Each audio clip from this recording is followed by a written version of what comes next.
Channel के like कीजिए, subscribe कीजिए, शेयर कीजिए। हर महादेव, जय शिव शंभु, जय भोलेनाथ। अपनी भोलेनाथ के चरण में प्रणाम करती हूँ, गौरी माँ के चरण में प्रणाम करती हूँ, अपनी माता पिता के चरण में प्रणाम करती हूँ।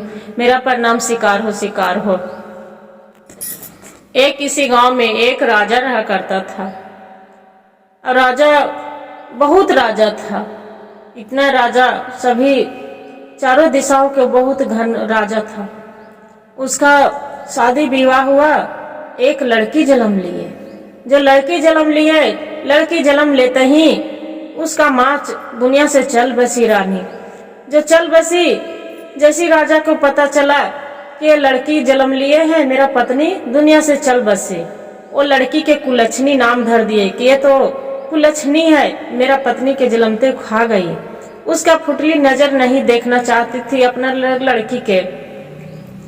कुछ समय बीत गया, सबको कहले पर राजा साहब के कि राजा साहब आपको तो पत्नी चल गए, आपको बेटी से बात नहीं करते हैं, ये तो आप बोलते हैं कि कुलच्छनी, आप शादी क्यों नहीं कर लेते हैं?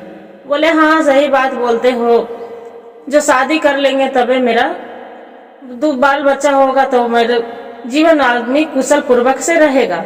बोले कि ठीक है राजा साहब, शादी कर लीजिए। शादी हो गया, राजा साहब के शादी हो गया। फिर 9वें महीना के बाद एक लड़के जन्म लिया। फिर जो लड़की जन्म लिए तो लड़की के राजा साहब प्यार दुलार से एकदम भर दिए थे, इतना पूरा प्यार दुलार में रखते रखते एकरा बेचारी के तो नजर से कभी कुलच्छनी नाम धरे थे और वो लड़की के रखे थे। आपका सुख में जन्म लिए तो उसका खुशी के मारे सुखनी रख दिए और इसका कुलच्छनी नाम रख दिए कि अच्छा। वैसे करते करते दोनों लड़की से इतना उदास भी, राजा भी और रानी भी इसका एक पैसा के नहीं लगाते थे। और वो बेटी थी छोटी वाली, उसका इतने मान मर्यादा, इतना भी मान मर्यादा, वो अपना जान भर उसका नौकर चाकर सब लगल रहता था। और इसका बड़ी वाली लड़की थी तो इसका कुछ भी नहीं रहता, यही कहते गुरु भाई गुरु बहन।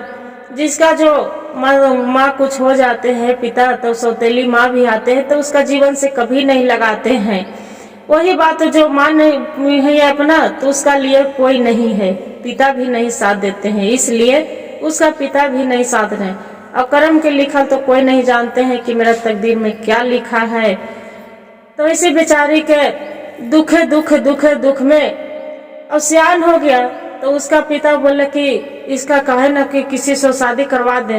तो उसका माँ बोलती है कि किससे शादी करवा दीजिएगा, से देखिए रास्ते में कोई भीख मंगा होगा, भीख मांगने वाला, चाहे कोई भैया चमार कोई भी होगा, देख लीजिए।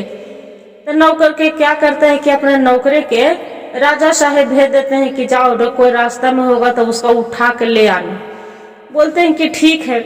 तो जाते रहते हैं, जाते जाते तो देखते हैं कि एक भिखमंगा फटा पुरान पूरा एकदम गुदरी लटकाई ले जा रहा है। और ये जो कुलच्छनी जो नाम धरी थी, जो बेचारी बिना एक लोटा जल कुछ करे और न करे, एक लोटा जल भोलेनाथ के जाके जरूर मंदिर में ढारती थी। बचपन से जब से इसका होश हुआ था, जब से एक लोटा जल लेके कुछ दे न चढ़ावे, बाकी जल जरूर ढारती थी। एक लोटा तुलसी में जल भी दोनों करती थी। और ऐसी पूटा पुराण देख रहे हैं कि फटल गुदरी नेटा फेफन लटकल लड़का एगो जा रहा है। तो उसका पकड़ के नौकर ले आए। जो नौकर ले आए तो बोलते हैं कि कहाँ ले जा रहे हैं? तो राजा साहब को बुला रहे हैं। ये नौकर लड़का तो रहता है, बोलता है कि भाई मैं तो हम गरीब हूँ, फटा पुरान पहनने वाला, हमरा तो नहीं झोपड़ी झापड़ी है, हम काहे ले जाएंगे? राजा साहब मार देंगे, क्या करेंगे हम? क्या कोई कसूर हम राजा साहब के नहीं करे हैं? बोलते हैं कि देखो आप राजा साहब के कोई कसूर नहीं करे हैं, नहीं राजा साहब आपको मारेंगे और नहीं गरियावेंगे, कुछ भी नहीं करेंगे। से राजा साहब को बुलाए हैं, ले जाते हैं। राजा साहब क्या करता है कि अपना लड़की के उसी को हाथ धरा देते हैं। वो बोलता है कि देखिए राजा साहब, हम एक लड़की के महल के रानी हैं, इनसे हम शादी कैसे करेंगे? राजा बोलते हैं रानी की नहीं, ये महल के रानी नहीं है, ये कुलच्छनी है, ये मेरा पत्नी के खा गए, जे मेरा भी खा जाएंगे। उसका सौतेली माँ भी रहती है तो वो मारती है डंटे डंटे, वो भी बोलती है कि आज अपना माँ के खा गई तो मेरा भी खा जाएगी, मेरा पेट बाल बच्चा के खा जाएगी तो मैं क्या करूँगी, से इसका ले जाओ। वो ले चल जाती है, ले चल जाते हैं, हाथ धरा देते हैं, बेचारी घर से रोते रोते वैसी जाती है। रास्ते में एक बुढ़िया माता रहते हैं, बुढ़िया माँ बोलते हैं कि कहाँ जा रही बेटी, क्यों रो रही है। कुछ भी नहीं बोलते हैं, कहते हैं नहीं माता, ऐसी हम अपना किस्मत पर करके रो रही है। बोलते हैं कि नहीं बेटी, तो किस्मत में क्या है, कुछ भी नहीं है, तू तो ठीक है, तो क्यों रो रही है, ये आदमी कौन है। बोलती है कि क्या करे माता, मेरे पति हैं, इसके साथ मेरा पिताजी शादी रचा दिए है और मेरा माँ। बोले कहाँ जाए क्या करे माता। बोले चलो बेटी, एक कुटिया है, वही कुटिया में तू रहना, वही झोपड़ी में हम रहती हूँ। बोले कि ऐसा बात, तक कि हाँ, वो झोपड़ी में वहां जाके और रहने लगी। वही झोपड़ी में बेचारी क्या करती थी कि भगवान के एक मट्टी के भोलेनाथ के मथी बनाई, मूर्ति बना के वही पूजा करती थी रोज कि भोलेनाथ मेरे पास में तो कुछ भी नहीं है, चढ़ाने के लिए एक लोटा जल के सिवा हम कुछ भी नहीं कर सकते हैं। और वहीं पड़ी कुटिया के सामने एक बेलपत्तर और फूल वही ला के तोड़ के चढ़ाती थी और आराधना पूजा वैसी करती थी।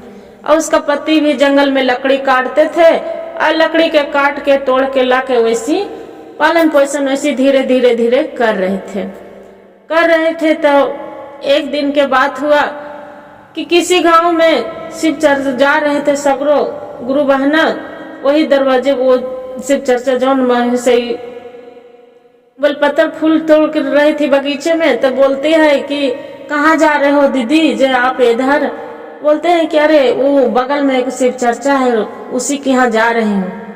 वो बेचारी बोलती है कि हम चले दीदी, तो कि नहीं तू मत जाओ, तू जाएगी तो फिर किसी को कुछ हो जाएगा तब क्या करेंगे, ऐसे तोर माता पिता नाम धर दिए कुलच्छनी, तू तो लगता है कुलच्छनी है सच में, तब तो तोर माता पिता घर से निकाल दी है। उसो के बेचारे के भी वही हाल बोल रही है। अपना आंसू पोंछ के बोलते हैं कि ठीक है। और वहां पर जाके वो नहीं जाती है और जा बगल में उसका साथ है और धीरे धीरे जाके एक अंत में होके भोलेनाथ के शिव चर्चा सुन रहे हैं।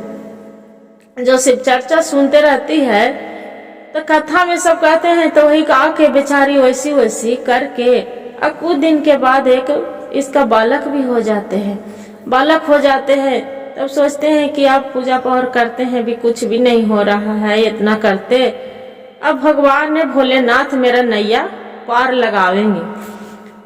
वैसी जाती है फिर मजूरी करने। जो मजूरी करने जाती है अपना बच्चे को गोद में ले लेती है और लेके और वहां पर तो कस के जो वाइटर धोने लगते हैं। अब वो गोद में बांधे तो सेठ जो रहते हैं तो बोलते हैं कि ये तो बताओ कि बच्चे को लेके तू ऐटा कैसे ढोगे, जे अब जहाँ जो कम ढोएगा तो तुमको मजूरी कर जाएगा। आँख के आंसू गिरा के वैसी पोंछ के बेचारी अब ऐटा ढोने लगती है और गोद में लेकर के कांधे में के कमर में बहान लेती है। अब बहान के शाम को जो वहां से चलने लगते हैं तो बोलते हैं कि उन्हें से एक बूढ़ी फिर अम्मा आते हैं, बोलते हैं कि कहाँ जा रही है बेटी। तो घर जा रही हूँ माता, तो बचवा के भी लेके जा रही हूँ माता, से शाम हो गया है, से दिन भर काम कर रहे थे माता, तो देख ही रहे हैं। बोले बेटी तो दिन भर तो काम करवे की है, से तनी सुन एजा पे हम बैठते हैं बेटी, मेरा जड़ी सुन बहुत माथा दर्द दे रहा है बेटी, जड़ सुन मेरा सर दबा दो ना। बोलते हैं ठीक है माता दबा देते हैं। अब दे बचवा के गोदी में, हमरा गोदी में दे देती है और देला के बाद में सर में दबाने लगते हैं। तो बोलते हैं बेटी अब बहुत देर हो गई बेटी, जो चल जो शाम के समय है घर जो अपना। बोलते हैं ठीक है माता, से घर जा रहे हैं। चलने लगते हैं तो बोलते हैं कि बेटी तू तो घर जाने ले एक वही हमारे हाथ अंगूठिया हो जे तू हाथवा में जे तू ले जो आई घरवा में ले जाकर रख दी। हाँ यही कि किसी को कहिया ना कि हाँ हमरा एगो कोई बूढ़ी अम्मा अंगूठी देलन है, बोलन कि ठीक है अम्मा, ले जाके घर में धर दिलक अंगूठी। घर जाके देखा है तो बिहानी होल, फिर मजूरी करने निकल गेल मजूरी करेला। अपने पति के बोले कि अजी लकड़ी काट के आप ले आइए। वैसे ही रोज बेचारी पालन पोषण वैसे कर रहा। बूढ़ी अम्मा हलन एगो जो बच्चा के फिर कलन की बेटी तोरा काम करे में दिक्कत होवा हो, जो बचवा के तू मत ले जो। बचवा के न दिलन, वही बूढ़ी अम्मा करे लगलन, बेचारी खिलावे लगलन। फिर कुछ दिन के बाद होवा है वहां से घर से खेत में से शाम को जो घर आवे है तो देखा है कि एकर घर पूरा वो अंगूठी का रखल के एकदम दरब के कर सोना चांदी पूरा घर में खाली भरल है, धन दौलत पूरा भरल है। अब भोलेनाथ के मंदिर जो मिट्टी के मूर्ति हल जो पूरा सोना के मूर्ति बन जाते हैं। बोलते हैं कि आप भगवान भोलेनाथ है, ई कौन माता ही हलन कि इतना चमत्कार। वो माता हलन जो पार्वती मैया हलन, क्यों बेचारे के उतना रोते कि पूजा भी कर हल। अब भूख तकलीफ से भी करके एगो फूल बेलपत्र खाली वो चढ़ावा हल। यही कहते हैं गुरु भाई गुरु बहन, जो आदमी के जो नाम भी धरते हैं उसका माता पिता कुलच्छनी, बाकी उसका किस्मत में कब चमत्कार दिखा देंगे कोई नहीं जानते हैं। कहानी के जो अच्छा लगे तो लाइक और सब्सक्राइब जरूर करिएगा। हर हर महादेव।